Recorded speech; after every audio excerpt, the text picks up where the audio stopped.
En la introducción del libro, Sauer, el escritor, nos invita a entender la historia de la moral como la historia de la evolución humana, pasando por los diferentes periodos acontecidos desde hace 5 millones de años hasta nuestra época actual.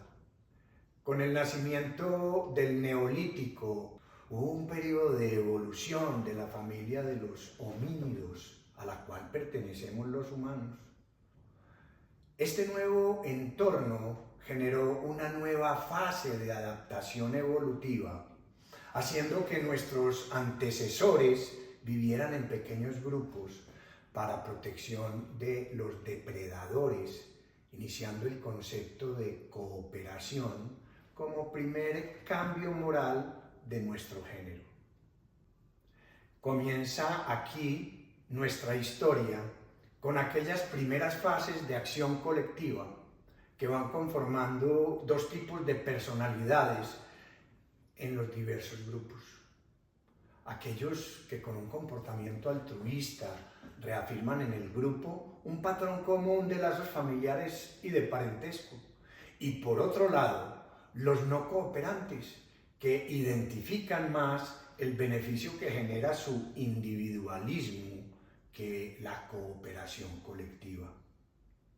Hace cerca de 500.000 años, cuando el hombre aprende el concepto de castigo, fustiga a aquellas personas que no cooperaban, volviéndolas más pacíficas y dóciles, permitiéndoles vivir en grupos cada vez más grandes.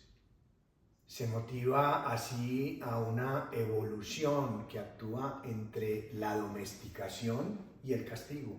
Las sociedades modernas avanzan lentamente, pero inequívocamente, hacia la humanización de sus prácticas punitivas. La autodomesticación nos brindó una ventaja en la coevolución de la cultura y la moral, actuando sobre la base de normas morales y reglas sociales. Hace 50.000 años, el hombre neandertal desaparece sin encontrar la causa, luego de vivir con nosotros sin aniquilarnos los unos a los otros durante miles de años. Las primeras sociedades comienzan con la creación por escrito de reglas de convivencia, como el código famoso de Hammurabi, un código que regulaba la vida social y económica de la antigua Mesopotamia. Se legitima así la bendición divina de los gobernantes que velaban por el cumplimiento de reglas y castigos a aquellos que las incumplieran, y queda claro que los grandes dioses exigían entonces colaboración. Aunque la humanidad continúa intentando crear un ambiente de igualdad, la realidad es otra. Vivimos en un entorno de desigualdad social injustificada, no porque algunos tengan más o menos que otros, sino porque muchos no tienen lo suficiente para vivir dignamente. La convivencia humana se somete a las fuerzas de la evolución cultural, perpetuando y aumentando las disparidades sociales. Pasamos a las primeras civilizaciones que desde hace 5.000 años generaron poder y desigualdad social como nunca había existido y que hoy por hoy aún no ha concluido. Pareciera ser que con el sedentarismo y la invención de la agricultura, el hombre entró en un proceso de cambio hacia la jerarquización y la desigualdad, convirtiendo la sana autoestima del ser humano en envidia y lucha por el poder. Ya no era posible mantener unidos todos los miembros de un grupo por medio de estructuras sociales preneolíticas. Era necesario un nuevo modelo de sociedad jerárquica y burocrática que permitiera la creación de profesiones más nobles a algunos de sus miembros. Aparece así una casta de religiosos que explican por qué era justo que algunos vivieran en la opulencia mientras otros lo hicieran en la servidumbre. Nos dice Sauer que desde hace tan solo 500 años comenzó la transición de un hombre nuevo a la modernidad, pasando de la miseria y la opresión a la promesa de la dicha y la libertad. Un estudio realizado por un antropólogo evolutivo de la Universidad de Harvard identificó un grupo de personas que encarnaban las democracias occidentales modernas. Se desarrolla un idioma gramatical, estructurado, que nos permite avanzar en nuestro aprendizaje social, construyendo un nuevo nicho de la moral, reflejado en normas y leyes que junto con el desarrollo tecnológico y con la creación de excedentes económicos, logra aumentar el tamaño de las sociedades humanas. Estas personas, originarias de los países más desarrollados, mostraban una compleja plétora de características cognitivas y morales que hace que Occidente sea psicológicamente muy peculiar y particularmente próspero, y son llamadas personas raras por sus diferencias con el resto de grupos humanos de las sociedades del mundo.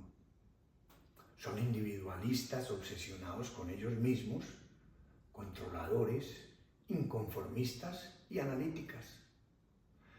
Muestra el mismo estudio cómo la Iglesia Católica Romana, transformó la familia intensiva que giraba en torno al clan con una estructura matrimonial y de herencia muy particular heredada del antiguo Imperio Romano.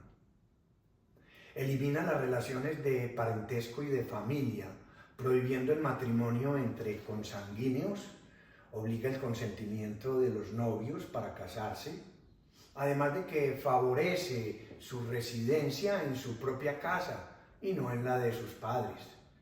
Por último, favorece la titularidad y soberanía de sus propiedades sobre las herencias para las nuevas parejas matrimoniales. Todo esto aumenta cada vez más los grupos humanos en comunidades más amplias y diversas. La modernidad descubrió que el crecimiento económico logra bienestar social mediante el intercambio de bienes en el mercado, realizando tratos con extraños bajo ciertas normas.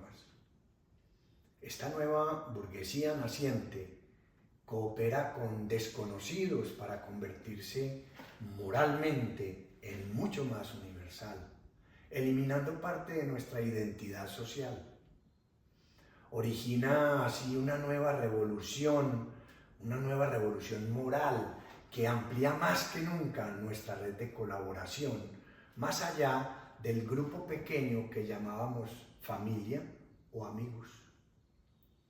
La inclusión, este nuevo concepto en las diferentes instituciones que conforman la sociedad, es un concepto que se incorpora en la evolución cultural, con el surgimiento de este grupo de personas raras. Occidente se convierte en una rareza por sus ideas de libertad individual, permitiendo su enriquecimiento gracias a esa primera chispa generada por la Iglesia. Así van las apuestas. Nos encontramos en una nueva era axial moderna que ha durado ya varios siglos, pero sin saber aún cuándo finalizará. Las últimas décadas del siglo XX nos muestra un progreso moral en la humanidad mediante la convivencia social, aceptando no solo a los que ostentan el poder. Se rompen fronteras entre pueblos diferentes que han sido moralmente arbitrarias para generar así un nuevo círculo moral. Pero nuestros instintos de odio y violencia nunca están del todo dormidos.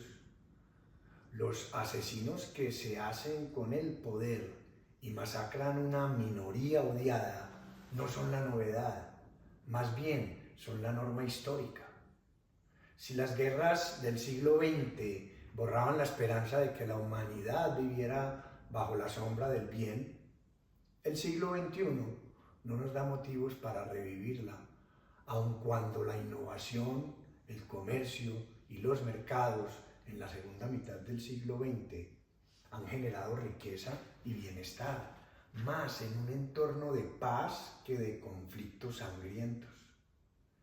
En la segunda parte del convulsionado siglo XX se da una transformación que pasa de estructuras conservadoras a progresistas.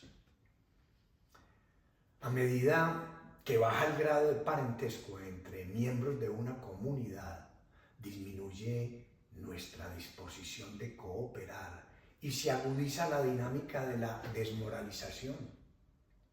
Temas como las relaciones prematrimoniales, la homosexualidad, el racismo y otras más se neutralizan en la sociedad en pro de la igualdad social, política y material que aún no se ha hecho realidad.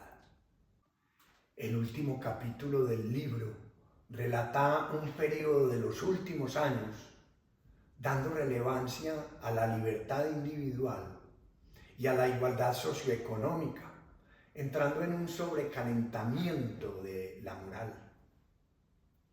Se monta todo un discurso sobre el concepto llamado wokeness, cuyo origen empezó en las comunidades negras de Estados Unidos durante la segunda mitad del siglo XX, en sus luchas raciales y traducido como despierta o despertad. Sauer, el escritor, lo convierte en una palabra llamada concienciación, una palabra rara, y cuyas ideas resultan en una tendencia que en los últimos años respalda la equidad social y racial, el feminismo